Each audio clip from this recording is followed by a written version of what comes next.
Hello everyone, today in this video we will discuss how to enable developer option on Samsung Galaxy A57. Let's start the video. If you want to enable developer option, so go to app library. Here click on settings app. Now in setting, scroll down and click on about phone.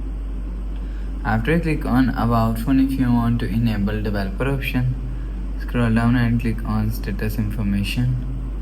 After click on status information, you will see build number is here. If you want to enable developer option, so 7 times click on build number. You will see developer option is enabled. After enable developer option, go back to home screen. So that's how you can enable developer option on Samsung Galaxy A57. If you like the video, please subscribe. Thanks for watching.